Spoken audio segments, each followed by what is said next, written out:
por no decir miles de hermanos nuestros alrededor del mundo, no solamente siguiendo este culto, sino a punto también de participar con nosotros del pan y del vino. En este momento tenemos a nuestro hermano Anderson, que le dije que fuera a reunirse con nuestros hermanos de Madrid, y ellos también están allí siguiendo en directo este culto y van a participar también con nosotros en directo del pan y del vino. Yo no sé si hay posibilidad en este momento de poder verlos o de poder saludarlos, y si es así, me gustaría que de alguna manera pudiéramos ver a nuestros hermanos de Madrid, que están con una expectativa tremenda, con una ilusión muy grande de estar esta tarde en directo con nosotros. Buenas tardes, Anderson. Dios te bendiga. Hola, ¿me oyen? Te oímos ¿Me oyen? perfectamente, Anderson, perfectamente. ¿Cómo están ustedes por allá, hermano? Muy bien, bueno, con mucho frío. Aquí está haciendo mucho frío, pero contento, estamos muy contentos. La verdad que es un privilegio que el Señor nos dijo como efectivo. Estamos aquí preparados los hermanos para participar con ustedes la Santa Cena. Quita el Aquí nos monitor, pueden ver. Miguel. Manden un saludo del pastor Gloria a ahí. Dios. Damos un aplauso a nuestros hermanos de Madrid. Aleluya. Y abre fuera, Miguel. Un aplauso, hermanos, a ellos. Miguel. Gloria a Dios. Qué lindo. Gloria a Dios. Así que bueno, estamos muy contentos, estamos Abrimos gozosos. el altavoz fuera, Miguel, para que la iglesia escuche lo que está hablando Anderson, por favor. ¿Sí? ¿Me oyen? Adelante. Sí, adelante. Bueno, que estamos aquí muy bendecidos, muy contentos. La verdad que estamos disfrutando de este tiempo tan maravilloso y estamos ya preparados para participar con ustedes esta Santa Cena. Mis hermanos están, bueno, imagínate, de podernos reunir aquí, de poder estar aquí en Madrid, de diferentes lugares, que bueno, viene Gloria a de Dios. Cuenca, ¿de quién más venían? ¿De dónde era? De Barcelona, de Toledo, bueno, en fin, hay varios, de Aranjuez, Móstoles. Bueno, vienen de muchos lugares, muchos hermanos, y la verdad que bueno, es una bendición el esfuerzo que están haciendo, pero están muy contentos de poder estar aquí, así que le mandamos un fuerte abrazo y un aplauso a todos mis hermanos desde aquí. Amén. Gloria a Dios. Pues les queremos muchísimo y estamos muy contentos de que puedan estar reunidos nuestros hermanos allí en Madrid. Sabemos que hay mucho frío, abrígate la cabeza tú, Anderson, sobre todo. Tú eres descapotable, ten cuidado. Dios les bendiga a todos. Y Vanessa, no sé si Vanessa está por ahí también. Sí, Vanessa está aquí, lo que pasa es que Sí. estaba con el niño. Ah, bueno, ahí con el chiquitito. Y tus hijos están ahí. Gloria al Señor. Dios les bendiga, hermanos. Y de verdad que estamos muy contentos y agradecidos de que hayan podido viajar a Madrid y visitar a nuestros hermanos. A todos les damos un fuerte abrazo y nosotros ya estamos a punto junto con ustedes de participar del pan y del vino. Dios les bendiga a todos. Un abrazo, Anderson. Bendiciones. Amén. Gloria a Dios. Amén, hermanos. La palabra de nuestro Dios nos da instrucciones muy claras y específicas acerca de este momento. Es un momento para reflexionar, ¿sabes? Ya estamos en el último mes del año. Dentro de pocos días le diremos adiós para siempre al 2022, con sus penas y con sus glorias, con sus victorias y con sus fracasos, ¿verdad? Pero sea como sea, nosotros en esta última Santa Cena de este año queremos sobre todo darle gracias a Dios. Primero por la vida, por estar vivos. Gracias a Dios absolutamente por todo, porque creo que todo ha salido según el plan de Dios, ¿verdad? Nosotros tal vez no hemos sido todo lo bueno que deberíamos de haber sido, ni hemos tal vez hecho todo lo que teníamos que haber hecho, pero Dios lo ha hecho todo perfecto. No ha fallado en ningún momento. No solamente ha oído, sino que ha respondido a muchas de nuestras oraciones. Nos ha guardado, nos ha protegido. Y estamos aquí en esta tarde, en esta última Santa Cena del año, dándole gracias a Dios por haber venido un día a nuestras vidas y a nuestros corazones. Yo no sé lo que nos depara, no sé lo que nos espera el próximo año. Pero solamente es una cosa, hasta aquí nos ha ayudado el Señor. Amén. Y dice las palabras del Señor: yo recibí del Señor lo que también os he enseñado. Que el Señor Jesús, la noche que fue entregado, tomó pan y habiendo dado gracias, lo partió y dijo: tomad y comed, porque este es mi cuerpo que por vosotros es partido. Haced esto en memoria de mí. Participamos juntos en esta noche, queridos hermanos, de este pan. Aleluya.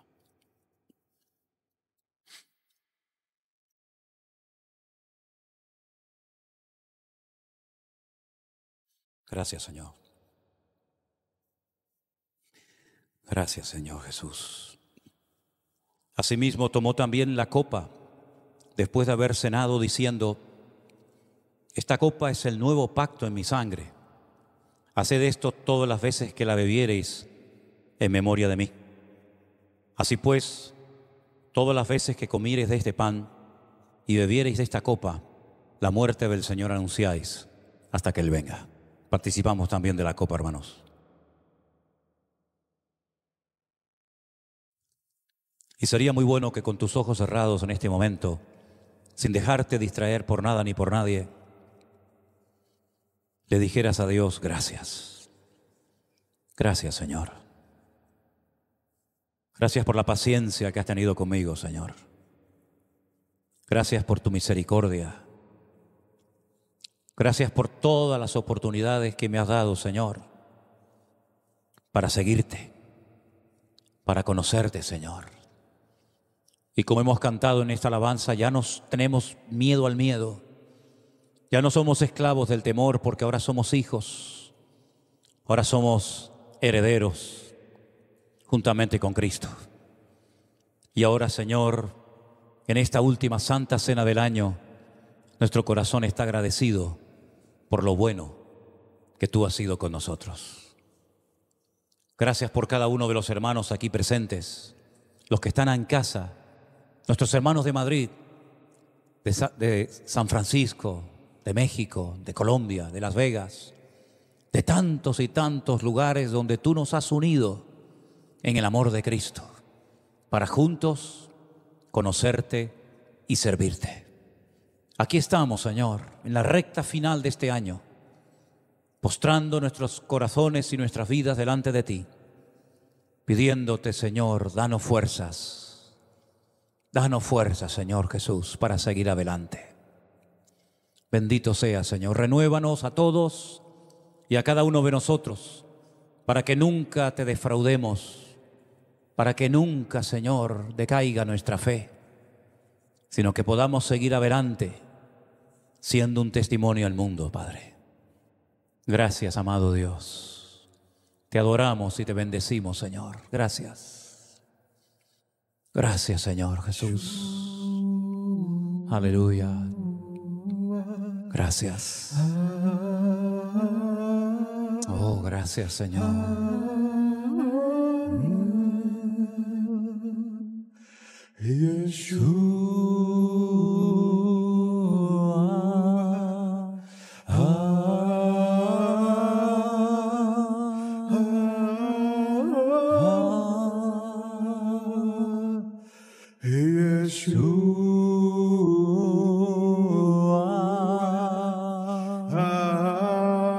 Gracias, Señor. Cántalo con nosotros, hermano. Gózate en el Señor en esta tarde.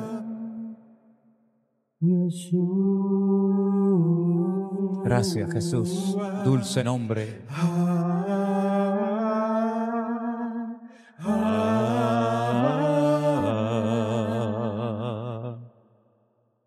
Tuyo es el reino, tuyo el poder, tuyo es la gloria por siempre. Amén. Tuyo es el reino, tuyo el poder, tuya es la gloria por siempre. Amén. Jesús.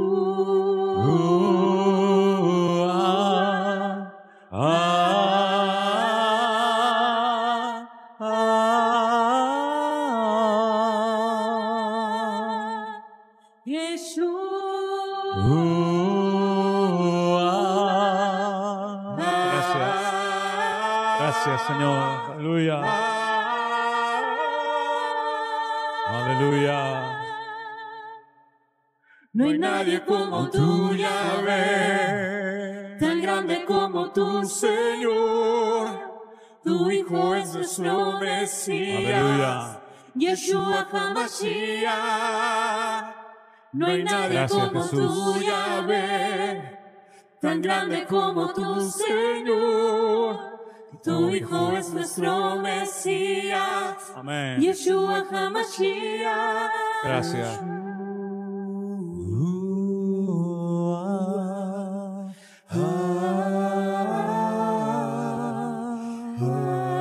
Gracias, Señor. Gracias, Jesús. Gracias. Gloria a ti, mi Señor. Gracias.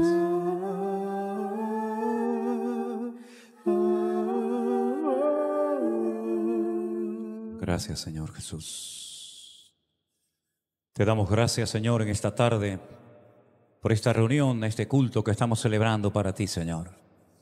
Bendice todas las vidas que ahora mismo, Señor, están sedientas de recibir tu palabra en estos últimos días del año, Señor. Que podamos reflexionar y meditar acerca de la palabra que tú hoy traerás a nuestros corazones. Háblanos, Señor. Fortalécenos. Tómanos fuertemente de la mano, Jesús. Y que nunca nos apartemos de tus caminos, por nada ni por nadie, Señor. En el nombre de tu amado Hijo Jesús, Yeshua HaMashiach. Amén. Amén. Pueden tomar asiento, mis queridos hermanos. Gloria a ti, Jesús. Gracias, Señor. El Señor me ha dado la oportunidad en estos últimos meses, en estos últimos años, de publicar algunos libros que son libros de enseñanza, que intentan ayudar a la gente a crecer, a madurar, a prepararse mejor para poder servir al Señor. Y cuando hemos salido por ahí, por diferentes lugares, algo que me ha llamado mucho la atención, porque yo nunca pensé que haría eso, es que la gente viene con sus libros debajo del brazo para que se los firme y les ponga algo. Y a todos ellos, después de ponerles una pequeña dedicatoria y firmarle el libro como recuerdo, les pongo un versículo. Siempre pongo el mismo. Cientos de veces he puesto ese versículo en Biblias, en libros, en papelitos que me trae la gente.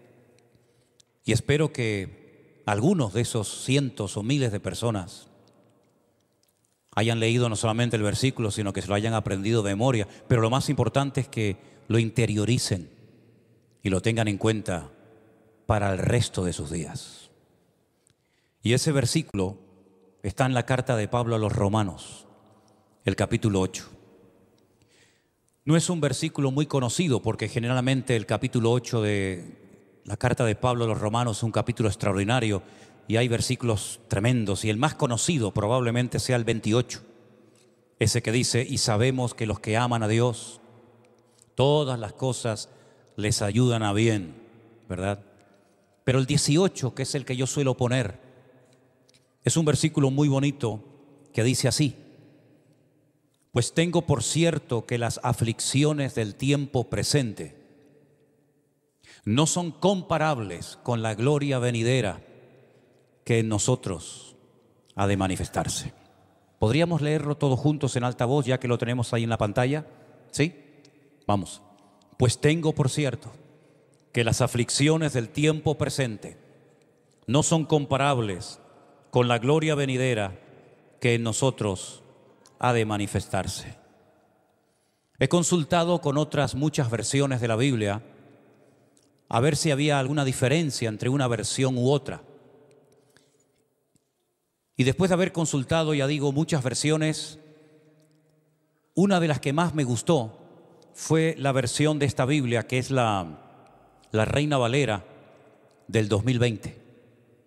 Y el mismo versículo, el mismo texto, pero en esta versión dice: yo reconozco que tenemos que sufrir, pero esos sufrimientos no son nada comparados con la gloria que vamos a recibir después. ¿Cuántos dicen amén? Gloria a Dios.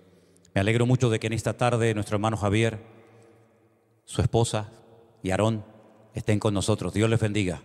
Bienvenidos a vuestra casa. Siempre es un gozo tenerlos con nosotros aquí. Dios les bendiga grandemente. Yo comparo a una persona que está pasando por aflicciones con una persona que está en el hospital.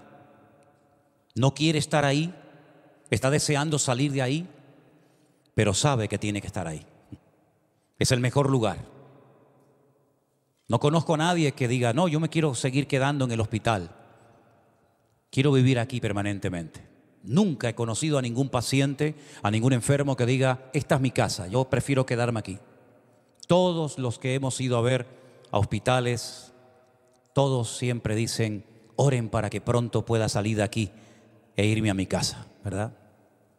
Pero saben que tienen que estar ahí, porque ahí es donde están siendo tratados, ahí es donde están siendo curados, y de ese lugar saldrán mejor que cuando entraron. Generalmente es así, ¿verdad? Uno va al hospital con el deseo de que te curen, de que den con el diagnóstico correcto, que te pongan las medicinas y el tratamiento adecuado para que cuando llegue el momento, según lo que opina el médico, te den de alta y te vayas a tu casa, repito, mejor de lo que entraste al hospital. Con las aflicciones pasa exactamente lo mismo. Nadie quiere ser afligido, pero si Dios ha permitido que vengan esas aflicciones a tu vida, Él, que es nuestro médico divino, el médico del alma, el que no se equivoca nunca en su diagnóstico, nos dice que tenemos que estar ahí para ser tratados en una o en varias áreas de nuestra vida, ¿verdad? Hay aflicciones que vienen por nuestra mala cabeza. Aflicciones, problemas, sufrimientos que vienen porque te has portado mal. Es así. Aflicciones que podías haber evitado si hubieras hecho la voluntad de Dios. Aflicciones que nunca tenías que haber experimentado, cosas que nunca tenías que haber perdido si hubieras hecho las cosas como Dios manda. Y a veces hay aflicciones que nosotros nos hemos buscado, consecuencias que vienen por nuestra mala cabeza, nuestras malas decisiones. Pero hay otro tipo de aflicciones que vienen sin buscarlas, incluso diría que sin esperarlas. Te vienen, te sorprenden. Y después de estudiar este tema y de ir para atrás y para adelante, leyendo por aquí y leyendo por allá, ¿saben? He llegado a una conclusión. Es imposible huir de las aflicciones. Es imposible. Lo mires como lo mires, siempre habrán aflicciones en esta vida. Algunos quieren vivir en esta tierra como si esta tierra fuera el paraíso, el jardín del Edén. Y nos equivocamos rotundamente si nuestro planteamiento de vida es ese. Si tú quieres vivir en esta vida con todas las comodidades, con todas las cosas que se te apetecen, creyendo que de esa manera serás 100% feliz, permíteme decirte que eso nunca lo vas a experimentar. Porque Jesús nos enseñó que nosotros estamos de paso, vivimos en este mundo, pero no somos de este mundo. ¿Y cuándo se nos va a meter eso en la cabeza?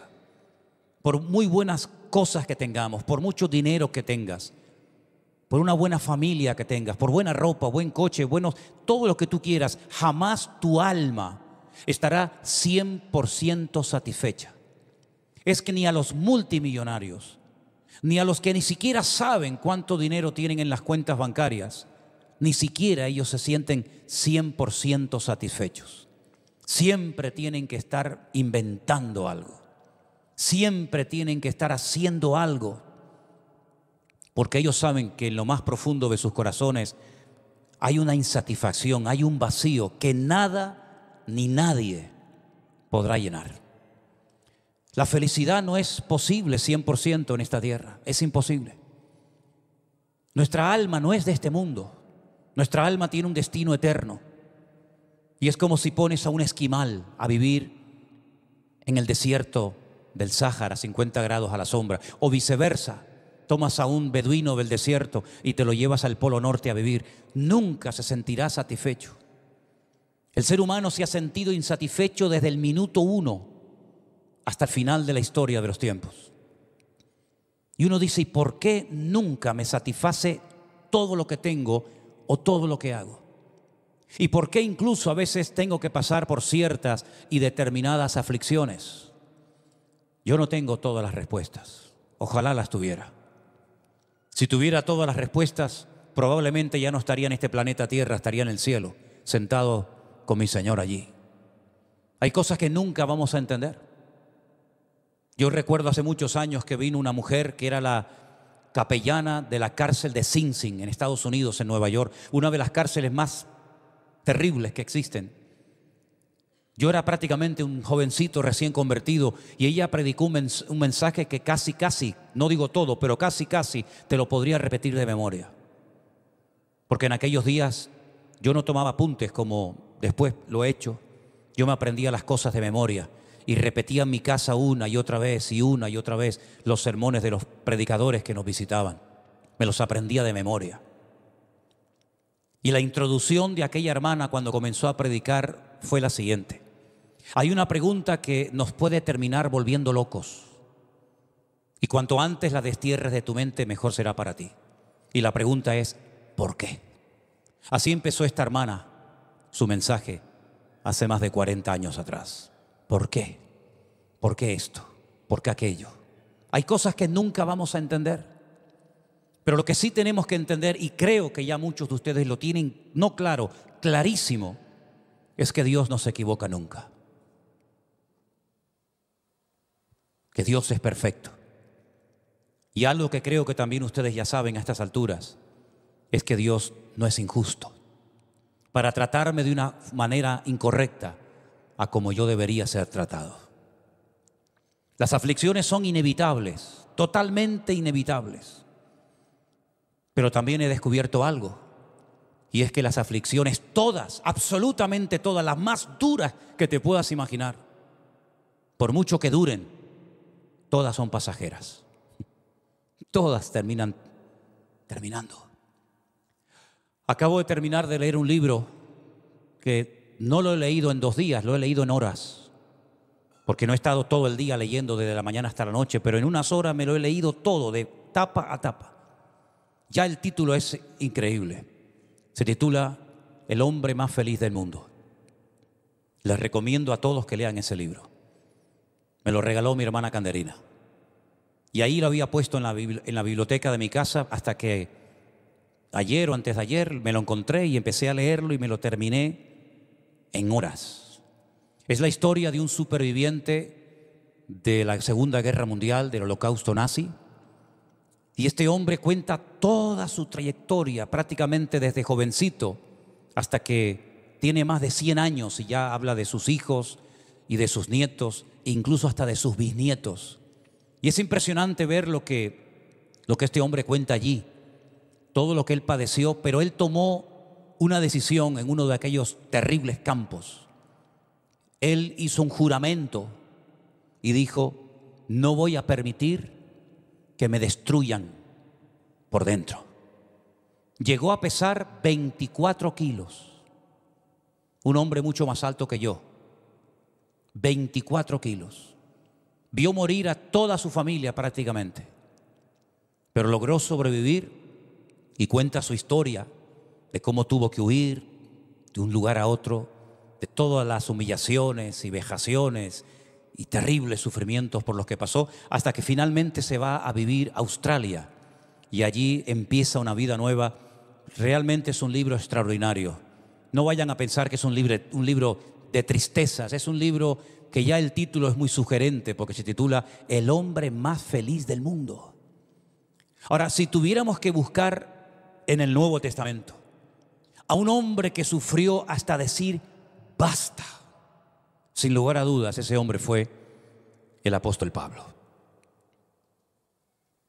El día que este hombre tiene aquel encuentro que le transformó la vida, el Señor le había dicho a un tal Ananías que fuera a orar por él para que recuperara la vista. Y yo no sé si lo que el Señor le dijo a Ananías, él se lo dijo a Pablo, no lo sé, tal vez algún día se lo preguntaré a él. Pero el Señor le dijo, yo le mostraré a él cuánto le es necesario padecer por causa de mi nombre.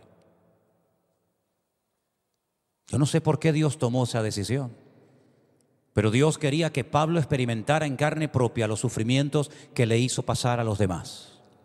Cuando él torturaba a la gente, cuando él encarcelaba a la gente, cuando él humillaba a aquellos que él consideraba que eran los peores enemigos para Dios, el Señor le dijo: tú vas a padecer en carne propia lo mismo o más que le has hecho sufrir a las personas que creían en mí. Y él pone en una lista que gracias a Dios la tenemos en la Biblia. Quiero llevarles a una de las cartas del apóstol Pablo a los Corintios, concretamente 2 de Corintios, por favor. Vengan conmigo. La lista de sufrimientos del apóstol Pablo, tremenda. 2 de Corintios, por favor.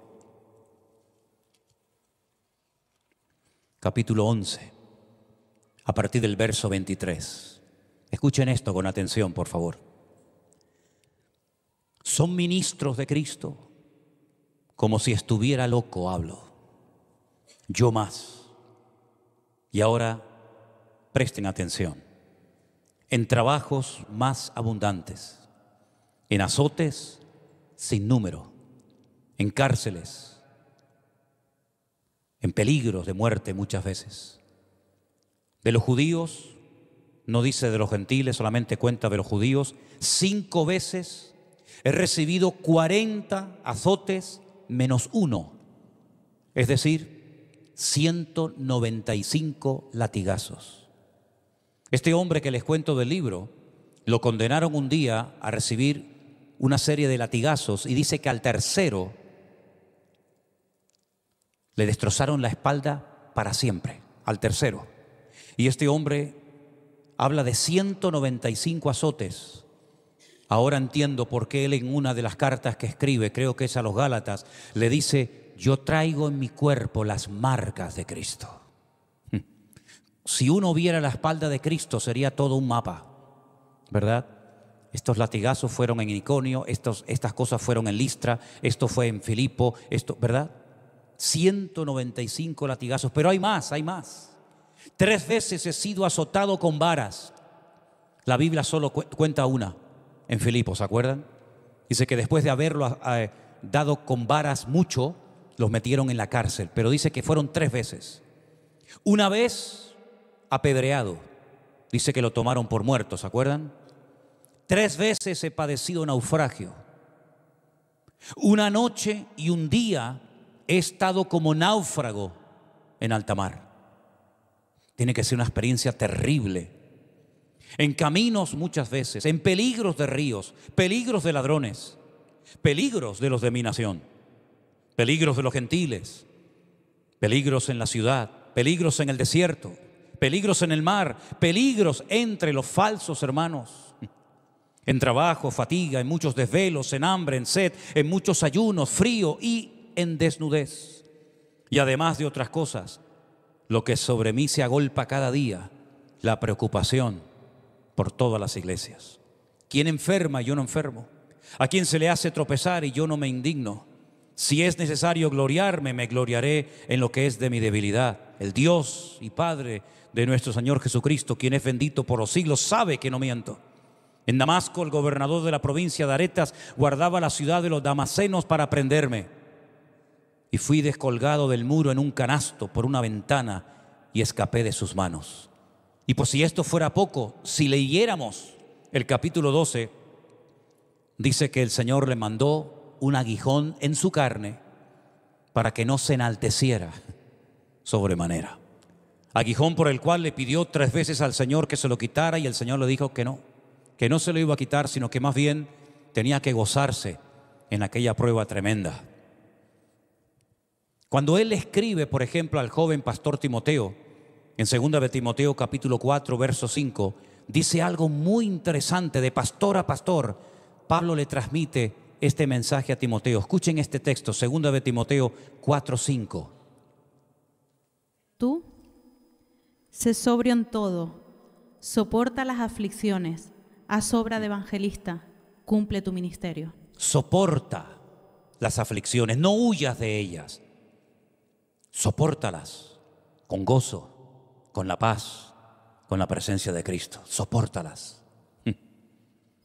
Nuestro Señor Jesucristo dice algo tremendo en el Evangelio de Juan, capítulo 16, versículos 32 y 33. Escuchen este texto. He aquí, la hora viene y ha venido ya, en que seréis esparcidos cada uno por su lado, y me dejaréis solo, mas no estoy solo, porque el Padre está conmigo. Estas cosas os he hablado para que en mí tengáis paz. En el mundo tendréis aflicción, pero confiad, yo he vencido al mundo. Ya el mismo Señor Jesucristo nos dice, en el mundo tendréis sí o sí aflicción. Ganes dinero, estés en el paro, seas hombre o mujer, lleves poco tiempo o mucho tiempo en los caminos del Señor, las aflicciones siempre estarán en el mundo. En algunas ocasiones, repito, las veremos venir y en otras ocasiones nos tomarán por sorpresa. Pero si os habéis fijado en el orden del primer versículo que leí, tengo por cierto que las aflicciones del tiempo presente no son comparables con la gloria venidera que en nosotros ha de manifestarse. Es como un orden cronológico, como una ley espiritual. Primero las aflicciones, luego la gloria.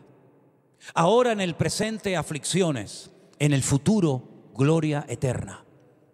Así como las aflicciones todas, absolutamente todas, por mucho que nos hagan sufrir o llorar, todas son pasajeras, todas son efímeras, todas tienen fecha de caducidad. La gloria de Dios es eterna y nunca se acabará.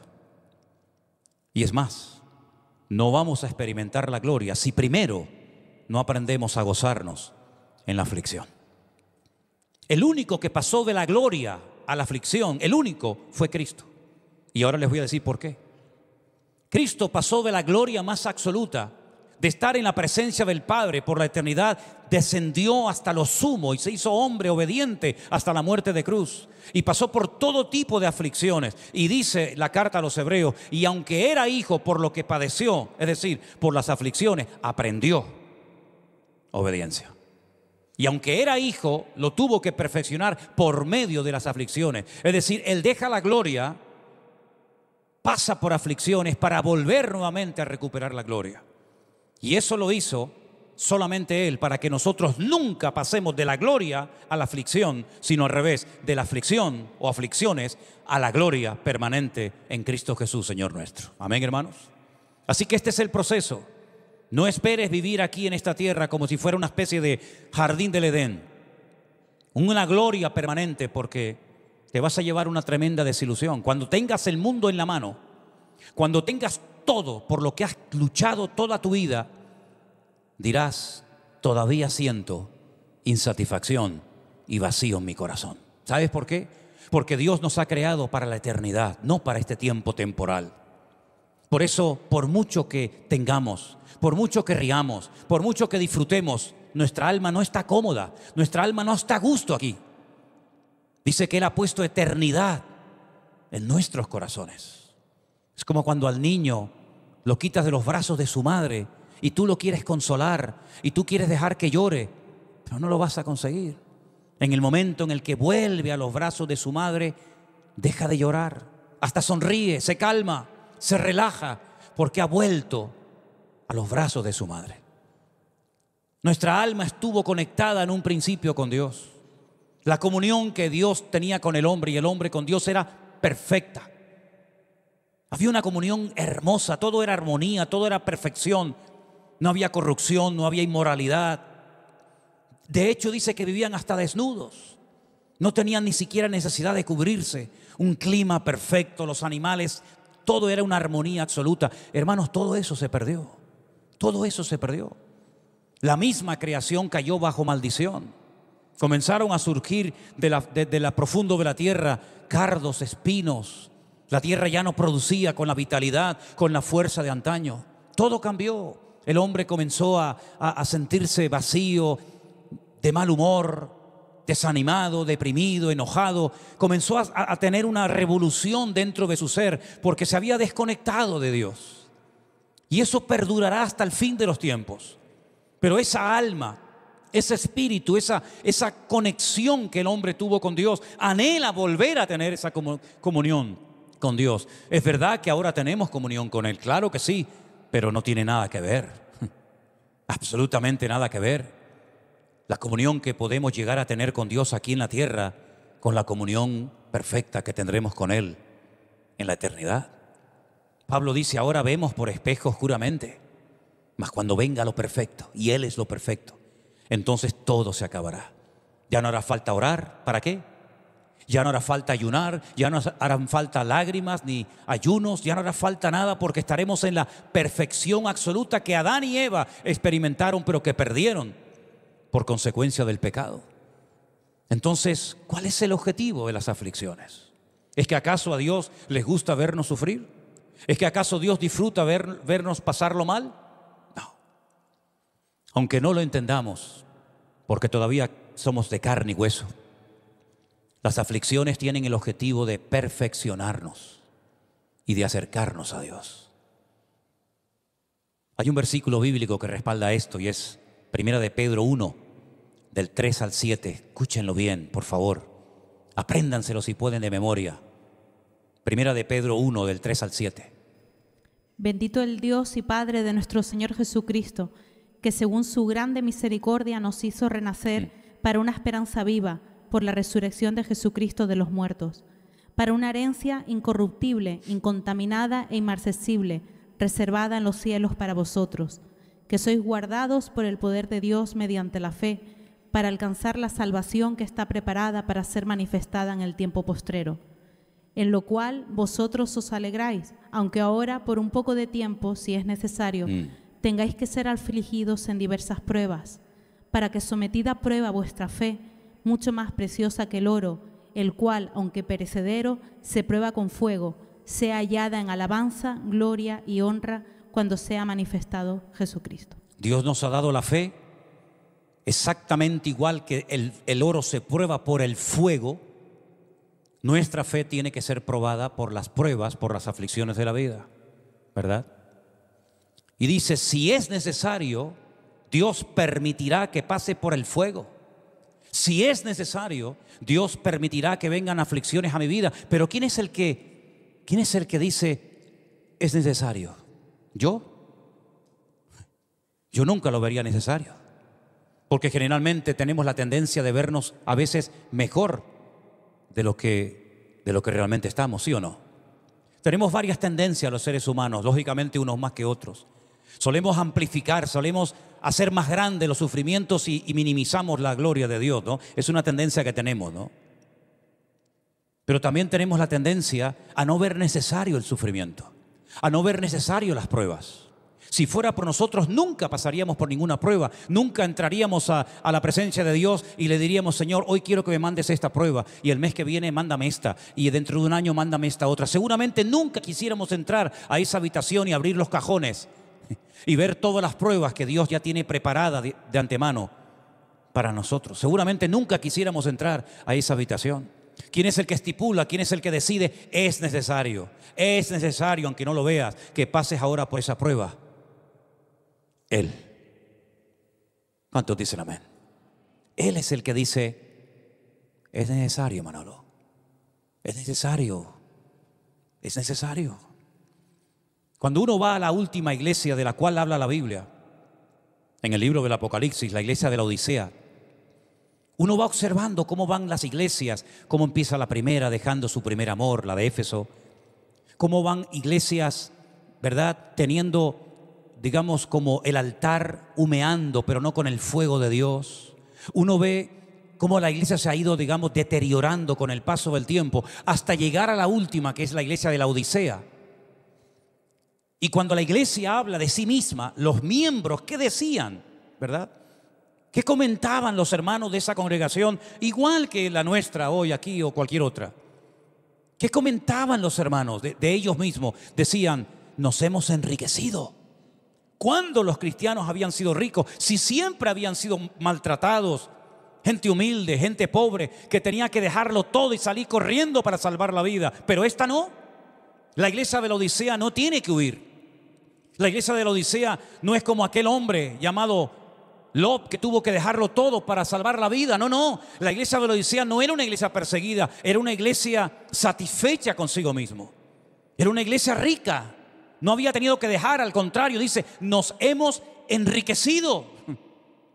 Pero escucha, llegaron a decir los miembros de la iglesia, probablemente incluso hasta el pastor, de ninguna cosa tenemos necesidad. Ese era el concepto que ellos tenían de sí mismos. Sin embargo, cuando el Señor le habla a través de Juan, ¿qué les dice? Estáis ciegos, desnudos, miserables, desventurados. Fíjate que habían llegado hasta perder la presencia del Señor entre ellos y no se habían dado cuenta. Es ahí donde el Señor dice aquel famoso texto: he aquí yo estoy a la puerta y llamo. Si alguno oye mi voz y abre la puerta, entraré a él, cenaré con él y él conmigo. Pero es que ninguno de ellos hablaba así. Ninguno de ellos decía: hermano, estamos mal. Ya no está el Señor entre nosotros. Ya se nos ha ido ese gozo, esa paz, esa pasión, ese entusiasmo, ese deseo de aprender, de congregarnos, de estudiar la Biblia. Ninguno, nadie hablaba así. Repito, ni el pastor de la iglesia hablaba así. Es el Señor el que tiene que intervenir. Y tiene que intervenir por el bien de ellos, porque se iban a terminar destruyendo en ese conformismo, en esa vida sin compromiso, en esa vida de tenemos, pero no somos. Se iban a terminar destruyendo como se han ido destruyendo los imperios que lo tuvieron todo y al final terminaron perdiéndolo todo. Uno dice, bueno, el imperio de los babilónicos fue destruido por el otro, ¿no? Por el otro que se levantó, el de los medos persas. ¿Y los medos persas quién los destruyó? Los griegos. ¿Y a los griegos quién los destruyó? Los romanos. ¿Y a los romanos? Nadie. ¿Quién destruyó al imperio romano? Ellos mismos se terminaron destruyendo. El imperio más largo de la historia, casi 1000, no llegaron a 1000 por poco. Casi 1000 años de imperio. Dominaron todas las naciones de Europa. Dominaron el Oriente Medio, dominaron el norte de África, eran poderosos, donde iba Roma dejaba su huella, ¿verdad? Hasta el día de hoy podemos ir por toda Europa viendo los vestigios, las ruinas del Imperio Romano, pero ¿dónde están?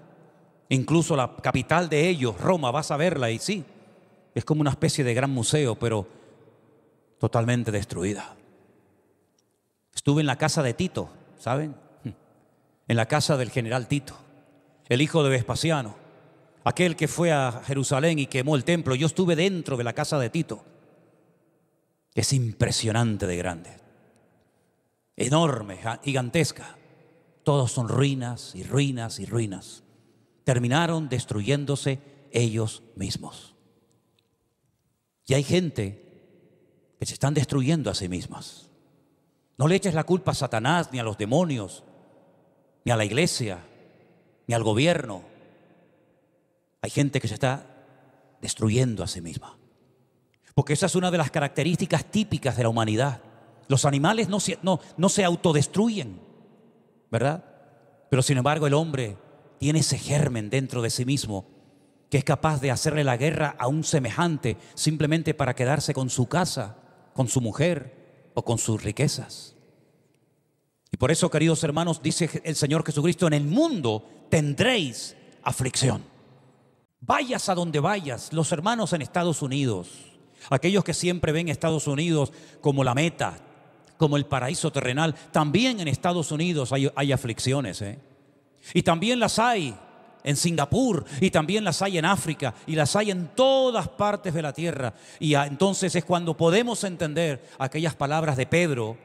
Qué palabras tan sabias cuando dijo: hermanos, por favor, no os sorprendáis del fuego de prueba que os ha sobrevenido, como si alguna cosa extraña os estuviera aconteciendo, cuando las mismas pruebas, las mismas aflicciones, las mismas luchas las están experimentando nuestros hermanos en todas partes de la tierra.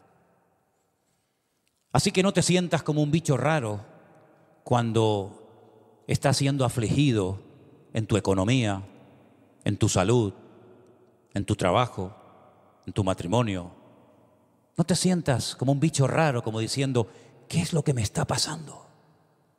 ¿Qué es lo que ocurre con todo esto? Te recuerdo que todas las aflicciones del justo son pasajeras, pero la gloria que viene sobre nosotros será eterna y permanente. ¿Cuántos dicen amén? Gloria a Dios. Pero es el precio. Ya sé que se ha dicho muchas veces que la salvación es gratis. No es verdad. Perdonen, no es verdad. La salvación no es gratis.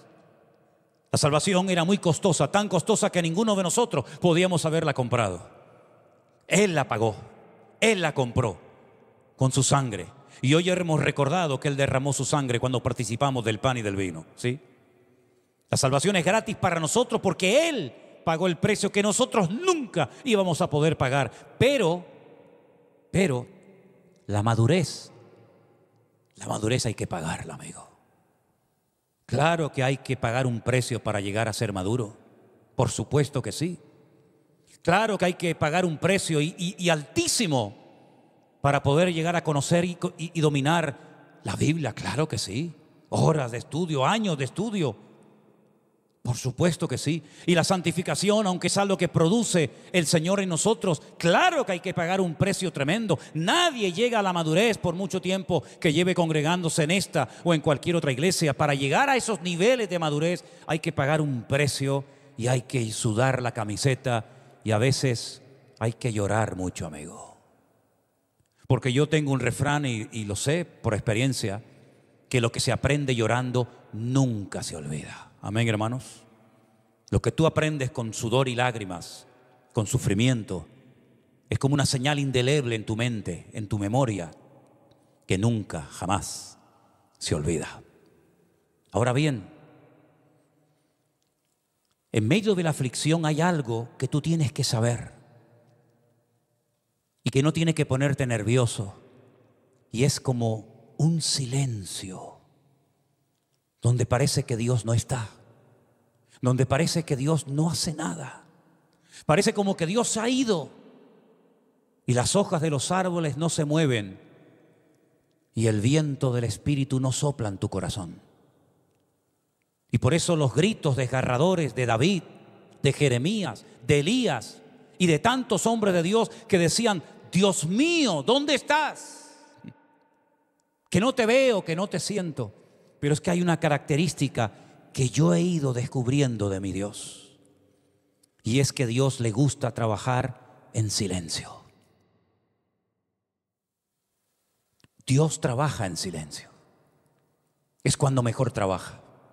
Yo me acuerdo que cuando estábamos haciendo algunas obras, algunos cambios en este salón, había una persona que todas las mañanas traía una radio o un aparatito de música. Era imposible para él trabajar sin música. Yo le decía muchas veces, oye, ¿no estás cansado ya de tanta radio y de tanta música? Dice, es que yo no puedo trabajar sin música. Hay otros que trabajan así con un palillo en la boca, ¿lo habéis visto? Y silbando, no sé cómo lo pueden hacer.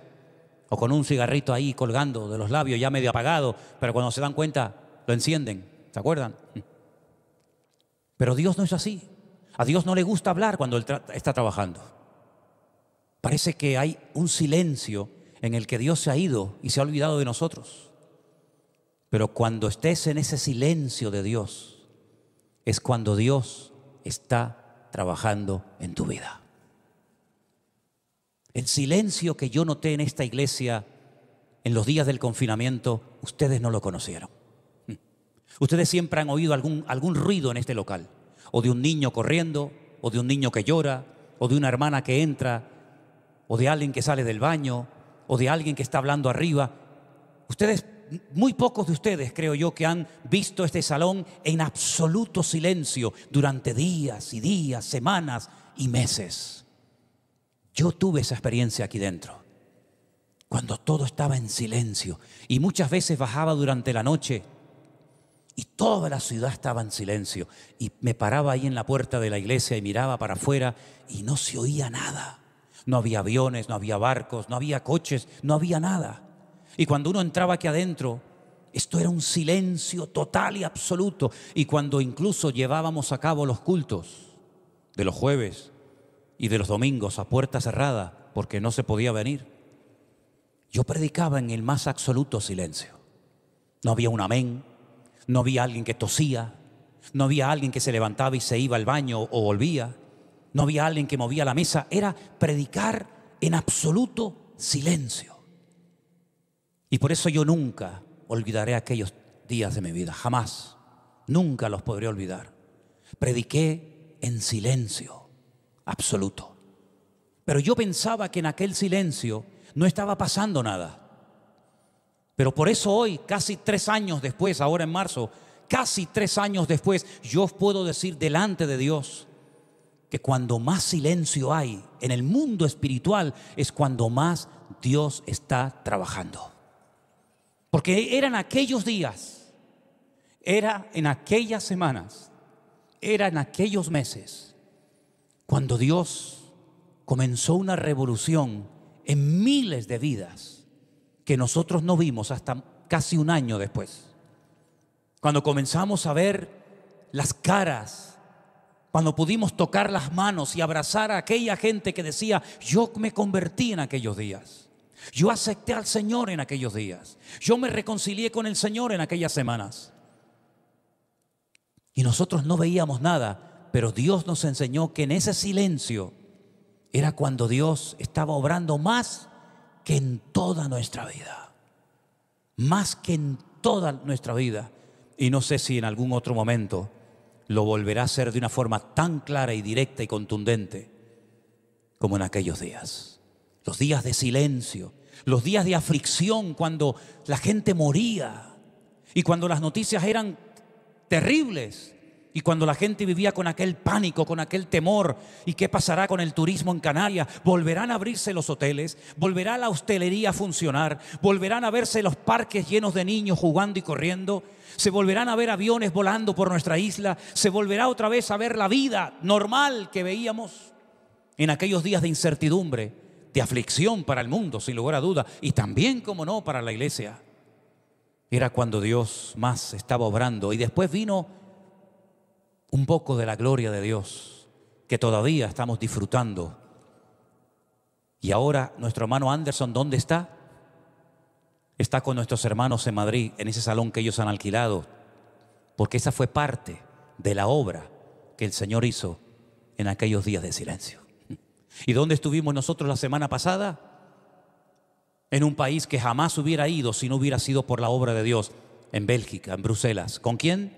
Con un grupo de hermanos que allí fueron ministrados y bendecidos durante aquel tiempo de silencio.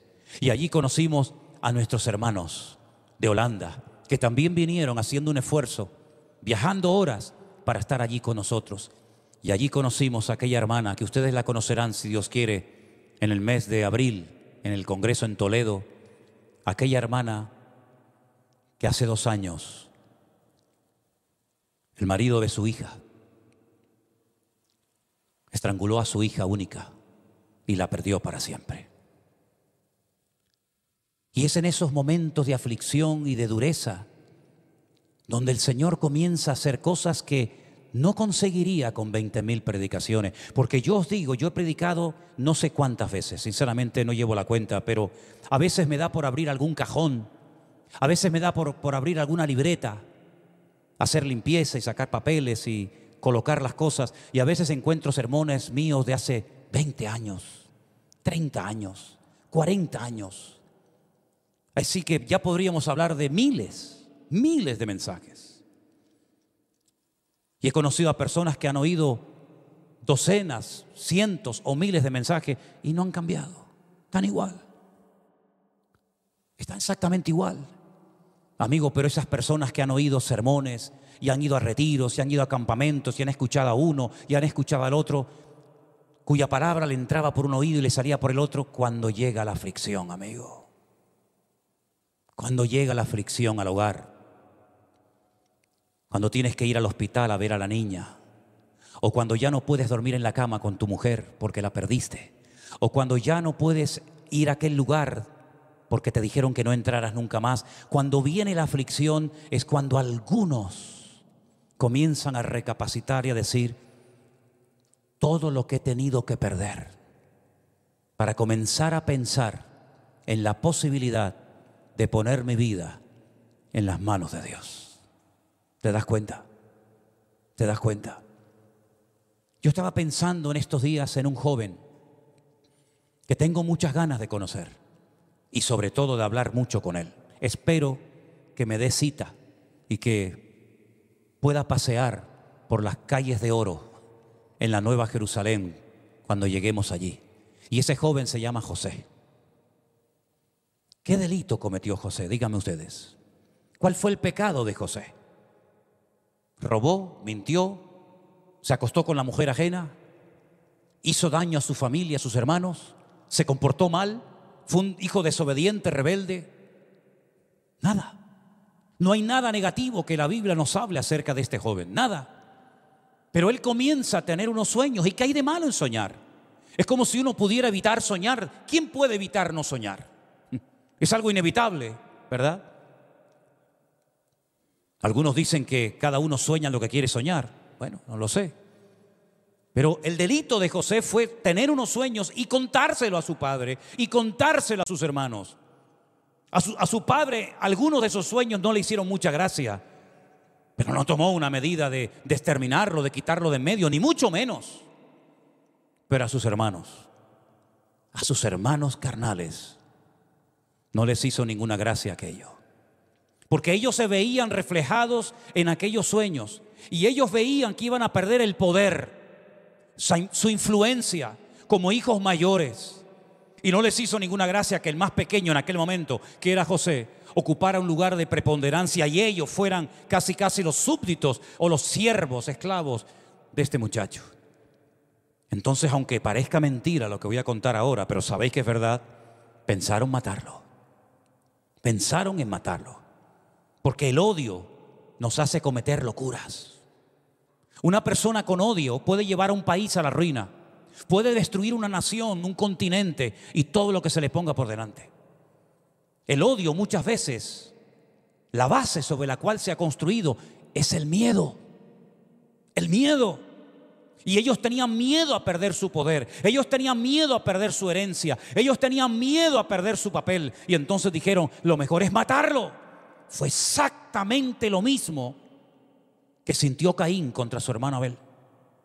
Vio que el Señor bendecía a Abel y él fue reprendido por el Señor, fue sacudido por el Señor. Y entonces en vez de cambiar, lo que hace es cargarse, eliminar a su hermano. Pensando de esa manera que el problema se había terminado y su vida fue una aflicción terrible. Hasta el punto que Dios, y no sabemos lo que era exactamente, Dios le tuvo que poner una marca en su frente para que no lo mataran. Porque su vida era una vida de temor y de pánico constante y permanente. Y el temor, el miedo se puede dominar, pero el pánico no. El pánico pierdes el control. Se produce una implosión en tu corazón. Y ves enemigos por todas partes. Que fue lo mismo que le pasó a Caín, fue lo mismo que le pasó a los hermanos de José, fue lo mismo que le pasó a Saúl, etcétera, etcétera. Pero por la misericordia de Dios, Dios guardó, Dios protegió a José de la muerte. Entonces lo venden como esclavo. Yo no sé qué hubiera sido mejor, No sé si hubiera sido mejor morir o estar años y años y años sufriendo. Eso es lo que leía en el libro que acabo de terminar de leer, El hombre más feliz del mundo. Algunos decían, no merece la pena seguir sufriendo un día y otro y otro y otro y otro. Y entonces dice que salían corriendo y se abrazaban a aquellas alambradas eléctricas y morían en un instante porque no estaban dispuestos a seguir sufriendo un minuto más. Pero los que seguían con vida ni vivían ni morían. Y eso fue lo que le pasó a José. Lo perdió todo de la noche a la mañana por ser sincero, por ser honesto y por contar lo que Dios le había revelado. Pasaron los años, visita una cárcel donde es preso por un delito que no ha cometido, se ve privado de libertad, se ve afligido hasta lo máximo. Pero yo dije hace un rato que todas las aflicciones, por duras que nos parezcan, todas son pasajeras. Amén, hermanos. Todas tienen fecha de caducidad. Aquel sufrimiento, claro, cuando uno lo está pasando, uno no ve la luz al final del túnel, no la ve. Pero llegó un momento en el que las cosas cambiaron y el Señor decidió poner cada cosa en su sitio.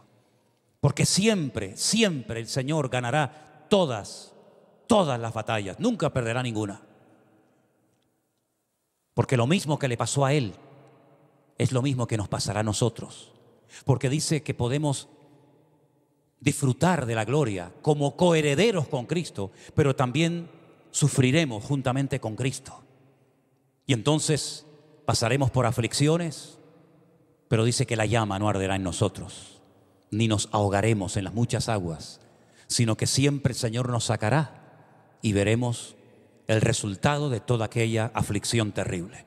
José fue bendecido, José fue prosperado, José fue puesto en una posición que jamás en su vida, ni en sus mejores sueños, podía haberse imaginado que él llegaría a ser el hombre junto con el faraón más poderoso de toda la tierra.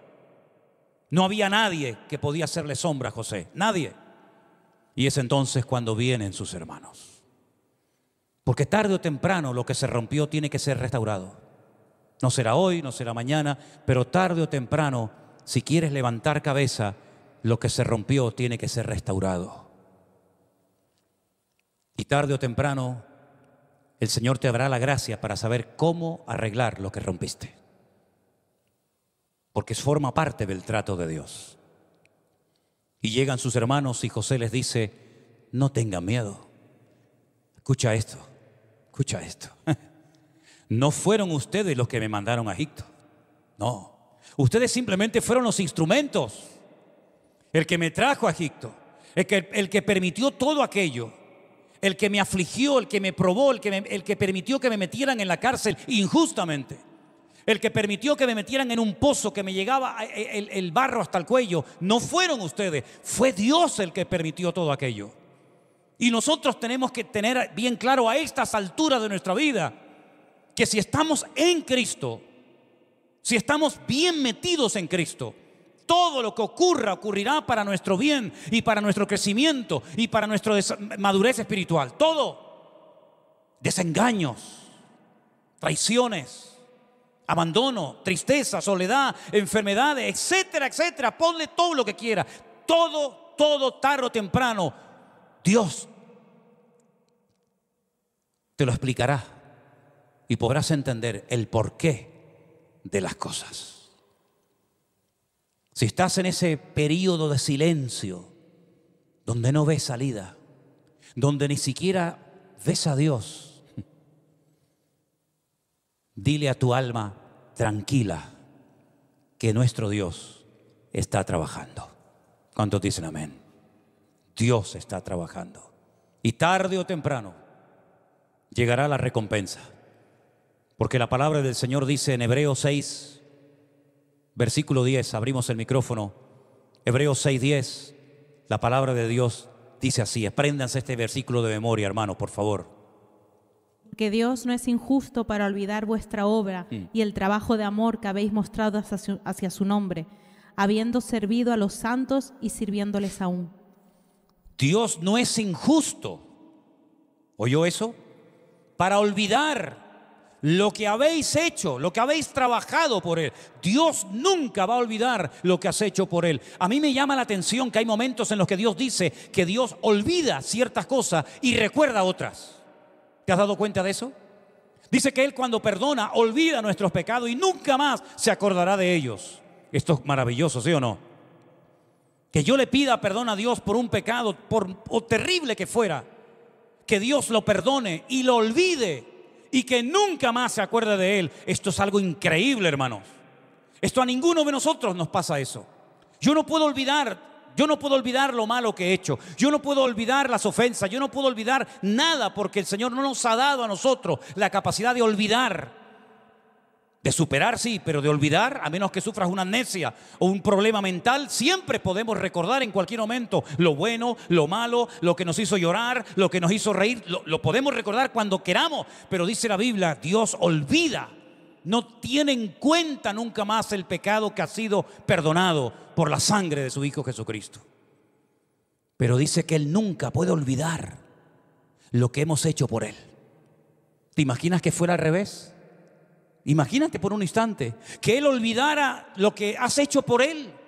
Tu esfuerzo, tus lágrimas, tu trabajo, tu ministerio, tu vida como padre, como madre. ¿Te imaginas que Él dijera, yo no me acuerdo de nada de lo que has hecho, pero me acuerdo perfectamente de todos y cada uno de tus pecados? Sería terrible, sería una tortura vivir sabiendo que Dios constantemente me está señalando con un dedo acusador diciendo y esto y aquello y mira lo que hiciste y cuándo lo hiciste y dónde lo hiciste. Sería terrible, pero gloria a Dios que es al revés. Olvida lo malo y recuerda lo bueno. Olvida el pecado y recuerda lo que hemos hecho por Él. ¿Para qué? Para recompensarnos a cada uno según la obra que hayamos hecho. Porque dice que cuando Él venga no vendrá con las manos vacías, sino vendrá para repartir el galardón, la recompensa, la corona, si prefieres, a cada uno según lo que haya hecho. Así que más vale portarnos bien en este tiempo de prueba para no perder la corona ni la recompensa que el Señor tiene preparada para nosotros. Y para concluir, quiero decir algo en esta tarde. Estas palabras que yo leí al principio del mensaje, pues tengo por cierto que las aflicciones del tiempo presente no son comparables con la gloria venidera que en nosotros ha de manifestarse, las pronunció un hombre que tenía 195 latigazos en su espalda. Había sido apedreado, azotado, humillado, encarcelado, estuvo como náufrago, pasó absolutamente de todo. Y ese es el que escribe que todo lo que él ha padecido, que fue terrible, no tiene ni punto de comparación, no es digno de compararlo con lo que Dios tiene preparado para nosotros en un futuro próximo. ¿Cuántos dicen amén? Así es que las aflicciones son inevitables. A nadie le gusta ser afligido, pero lo mejor que podemos hacer es decir, Señor, yo me callo la boca, yo sé que tú estás trabajando, yo sé que tú lo sabes y lo controlas todo, y aunque ahora no entiendo nada de lo que está pasando, yo creo en ti y sé que la gloria que viene me hará olvidar el sufrimiento por el que he tenido que pasar, porque tú permitiste que pasara por aquello, pero yo lo que quiero es tener una actitud buena delante de ti, y si tengo que llorar, lloraré, pero lloraré contigo, no lloraré solo. Y si tengo que dormir solo, dormiré solo, pero contigo a mi lado. Y si tengo que comer menos de lo que comía antes, comeré menos, pero me sentará mejor porque tendrá la bendición tuya. Y no habrá en mi corazón quejas, para nada, porque yo sé que mi Dios me ama y la gloria postrera será mayor que la primera. ¿Cuántos dicen amén? Cierra tus ojos en esta tarde, mi querido hermano. Espero que este mensaje le haya venido bien a más de uno. Espero que lo recuerdes y sobre todo que no olvides que toda aflicción es pasajera y que cuando salgas de ella estarás mejor que cuando entraste a ella. Porque ese es nuestro Dios. Esa es la forma como nuestro Dios trabaja. Dale gracias al Señor en este momento ahí donde estás. Aleluya. Gracias, Señor Jesús. Gracias, Señor. Gracias, Dios del cielo y de la tierra, porque tú estás con nosotros todos los días. Nos prostramos delante de tu altar, doblamos nuestro corazón delante de ti y pedimos, Señor, de tu ayuda y de tu bendición en esta hora. Que en estos últimos días, en estas últimas semanas del año, que como siempre se nos han ido volando, gracias, Señor. Gracias, Señor. Gracias por todo lo que has hecho y por todo lo que harás. Gracias, Señor, por tu palabra que me ha sustentado y me ha hecho libre. Aleluya, Jesús. Gracias, Señor del cielo. A veces a la carne le resulta difícil gozarse en la prueba, ¿verdad? A veces a nuestra carne, a nuestro ego, a nuestro yo, le resulta complicado decir gracias, gracias, si tú supieras. Pero fue en el desierto cuando se quedaron sin alimentos, sin recursos, cuando el Señor Jesucristo dice que dio gracias por aquellos poquitos panes y peces. Fue en el cementerio mientras todos lloraban y se quejaban, cuando el Señor dijo: gracias, Padre, porque sé que siempre me oyes.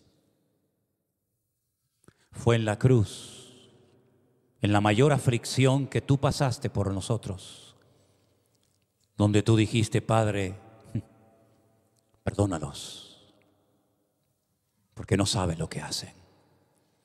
En la cruz, el Señor Jesucristo se dirigió a Dios primero como Padre y finalmente lo llamó Dios mío.